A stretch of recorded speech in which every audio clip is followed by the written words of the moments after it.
How can this be explained? Simply, who in their right mind would think it's normal to do this? How does the brain of a person who does something like this work?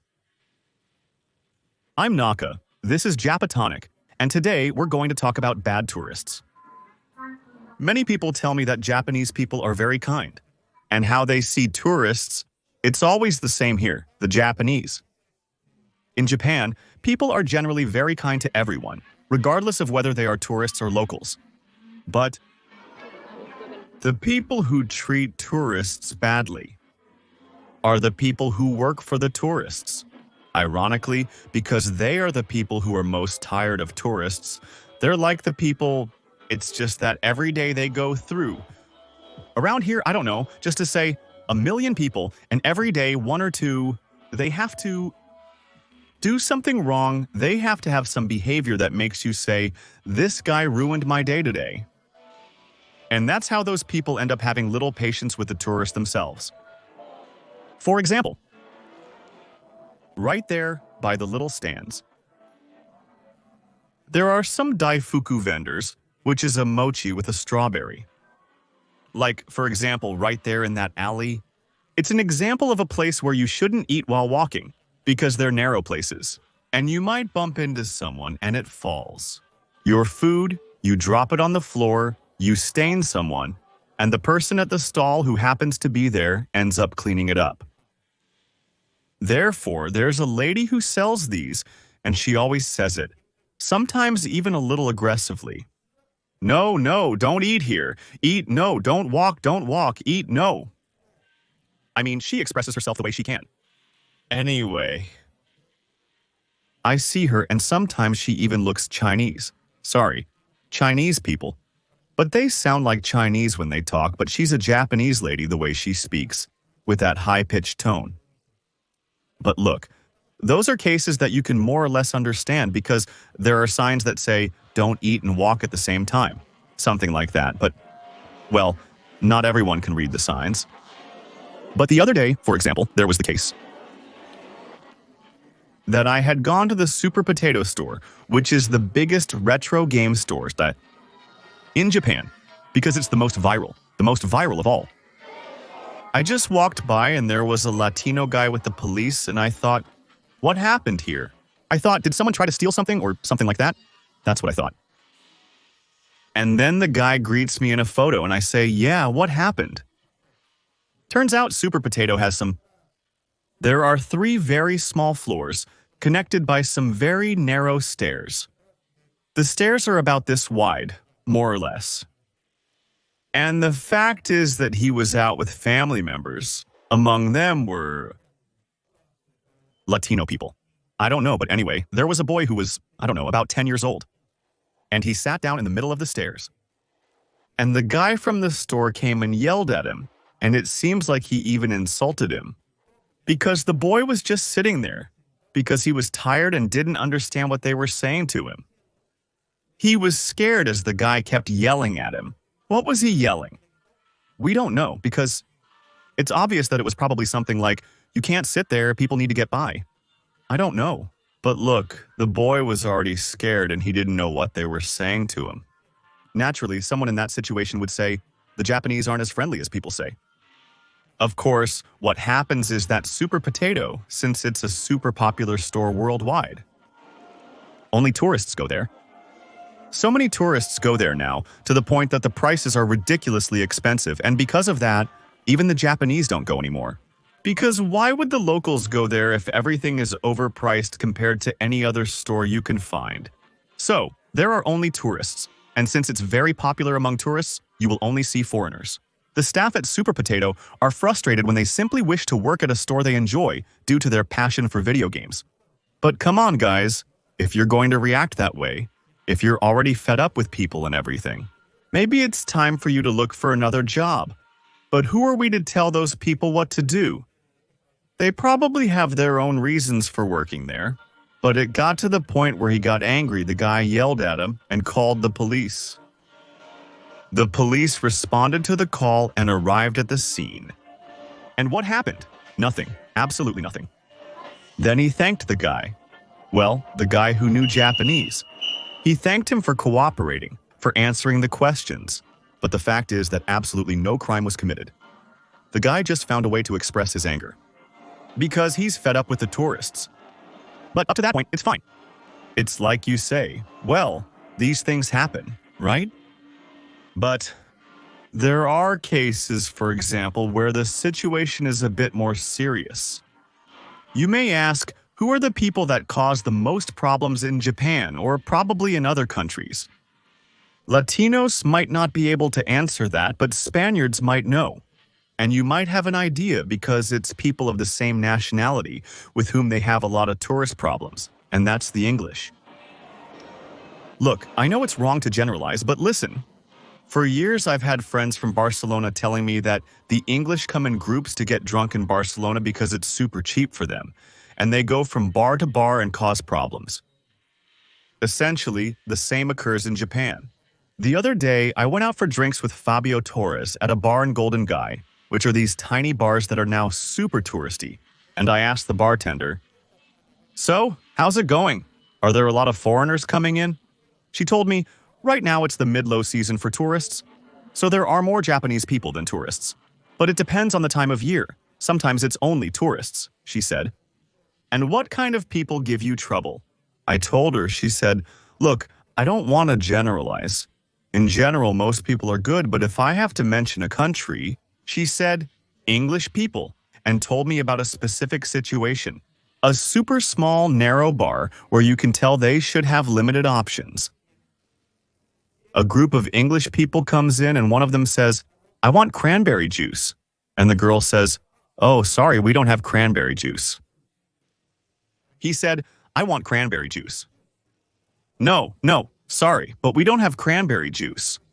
And the guy said, I want cranberry juice. She told him, sorry, but we don't have cranberry juice. And I was listening to the conversation and I was like, what? Seriously? From there, I'm not sure what happened, whether he kicked him out, calmed down, or something else. But the thing is, he told me that in Golden Guy there are at least 2 specific bars. When a group of foreigners arrives, 3 people or more, they ask what country they're from, and if they say they're British, they tell them no, that they can't come in. In the same way, there are some places that just generalize and say no foreigners, which, I repeat, are very few. In Golden Guy, there are many bars on the lower floors, and on the upper floors there are hundreds of bars. Many no longer want to accept foreigners. They also witnessed numerous instances where people visit these small bars to socialize, and it seems like there are foreigners who harass a lot. To girls who also go there to have a drink. Then, this same bartender told me that it happened to her.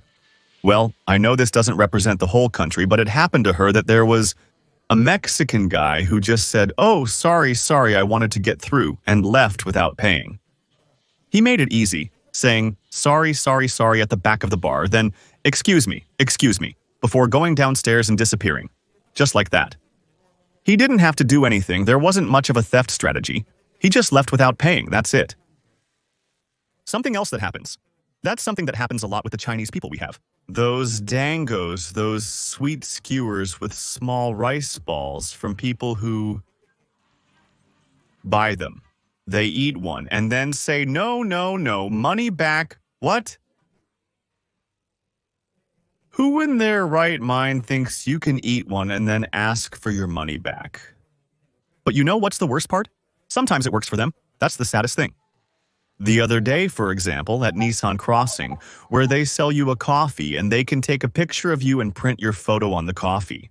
And I didn't see it in person, but I was with a client. I was sitting with the lady waiting, and the guy was standing in line to order the coffee. And he was taking a really long time. And I went and said, what's going on? Are they taking too long? And he says, no, what happened is that a Chinese woman came, they printed her face, she didn't like it, and she had to make it again twice. What?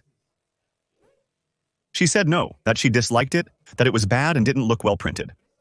The girl told me it hurt her soul when the Japanese woman made her throw everything away and start over from scratch. Not once, but twice. And I was like, What? I don't understand how people can be so terrible. It's common in China sometimes I think about it. And another case, for example, with the geisha thing, there was a case of a guy, I don't remember what nationality he was. He was in Guion, the geisha district neighborhood. He was constantly following her to take her photos. And the girls, since they have to move around to go to a restaurant or something to do their job, she would leave and try to escape. She jumped in a taxi and the guy got into the taxi to take photos of her. I mean, I don't understand what's wrong with those people who do this kind of things. Can anyone explain in which country that's considered normal? Let's see the next one. For example, it's a serious crime. I know that in some countries, maybe it's not so strange perhaps, but it happens that some places don't like accepting foreign tourists because there are places where a group of 3 or 4 tourists might show up. And only one of them orders something and the rest just sit there. And of course, that's not good for any business. And sometimes too. Some places have to make it clear that each person has to order something, a drink, something, whatever. And sometimes, and that's why they went into a bar and it turns out they don't have Coke Zero because the others don't drink alcohol. Hi, everything good? You are the one who makes videos. Yes. Before coming here, we came to see the sailboat Cuauhtémoc, which is here from Mexico. Thank you. What are you doing here? We are from the Mexican Navy. Oh, Yokosuka, I have a question about it. Did you find places there that don't accept tourists or foreigners? Till now, no. Actually, the truth is that everywhere we've been welcomed nicely. Because, for example, in Yokosuka, since there's a military base, there are places that specifically don't like Americans. And well, many times, lately this doesn't happen as much anymore, but you never know. However, some people claim that Japanese people are extremely racist, that they put up signs where foreigners aren't welcome, at restaurants and bars, I don't know. But where this usually happens the most is where there are big military bases nearby, precisely because there are many American military bases that cause problems, and in some cases, also some who come from Russia. And that happens more in the north of Japan, where Russian soldiers cause problems. Some people also say they're sorry, similar to how people with tattoos face discrimination at onsens, as saying, forbidden to the mafia. Well, in some places they ban foreigners because they can't ban only American or Russian soldiers. For instance, on a tour, well, this isn't serious either, but I was still guiding on behalf of an agency. Mexican ladies with 2 others with their daughters, also Mexican. It turns out we were in this area and they were right there. There were some elementary school kids in their school uniforms walking around, kids about 6 or 7 years old. And the lady says, "Oh, how cute, how cute." And the lady says, "Ask if you can take a picture of them." And I'm like, No, what? How? Asking a 6-year-old for a picture is inappropriate. They won't understand the request. You can't go, in quotes, to harass or make a 6-year-old kid walking down the street feel harassed. Exactly. It's one of the safest countries in the world, where kids from private schools in their uniforms can walk to school and back home. Don't make that go away. Precisely because of problems with tourists, there are new rules that have to be implemented, for example, in the Gion district. Tourists can't walk down certain streets because the geishas need to walk without being harassed. So what do? Well, people just can't go through on that side of the street. Or they can fine you 10,000 yen. Do you know what's the worst part of all of that? That the people watching this video aren't the ones who need to see this video. Because the truth is, the people who should be watching videos like this one and learning about the things that can bother others in Japan, it's the people who care the least about learning and don't feed themselves with culture. I know that the people who watch these videos are people who are interested in Japanese culture, who want to do some research before traveling, or are simply interested in Japanese culture. And of course, then there are the other people who don't care. There are always some people who go and harass the geishas, who go to bars trying to act like they're the conqueror of the world. And the best proof I have is that since I give tours, up until now with all the groups I've guided, I've never had any real problems. Maybe there was the occasional client from a travel agency I worked with, which I don't want to work with anymore, because I prefer to deal with my own clients. Because these agencies precisely used to deal with people who had a lot of money. And of course, they didn't come without wanting to get some information either. Perhaps those tours weren't the most pleasant. My clients were always the most pleasant ones, as most of them are followers. There are people who want to learn about Japan, who get informed, but I also have friends who do guided tours. A friend with an agency told me they took a family, a couple of Cubans living in the United States, or something like that, Cubans, but they felt more American. They went to the atomic bomb monument and said, if it were me, I would have dropped 20 atomic bombs.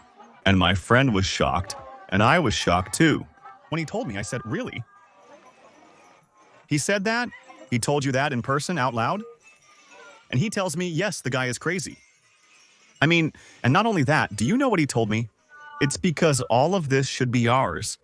And if not, well, look at how the country works. Like, speaking in a derogatory way, I mean, does Japan is running badly or something?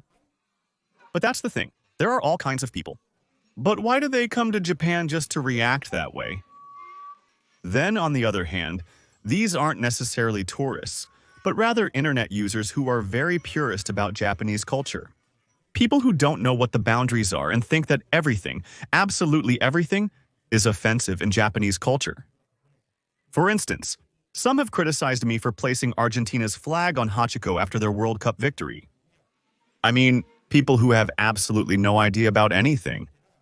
Because the whole point of putting the flag on Hachiko is that Hachiko is a symbol of the city of Tokyo. And whenever there's an important world event, I mean, wherever the eyes of the world are focused on, they always put some decoration on him that can obviously be removed. Like, for example, putting a Ukrainian flag on him during the Ukraine war and things like that. Or Gambari Nippon during the 2011 earthquake, but clearly some things that can be removed. But people putting the Argentine flag on him were already saying it was vandalism, people who don't understand anything. But that's why I understand that many people are lovers of Japanese culture and like to defend and spread messages, comments about the things that are right or wrong to do in Japan. But look, I always say you have to take things easy. Sometimes we all need to use common sense a little bit so people in the world can be a little better, especially regarding extremists. Johnny, Somali, Logan, Paul in their time. But look, if one person wants to have a coffee and 4 people sit down, well, that's fine. It's not a crime, it's just something you don't do, that's all. Or blocking the right side of the escalator where hurried people go.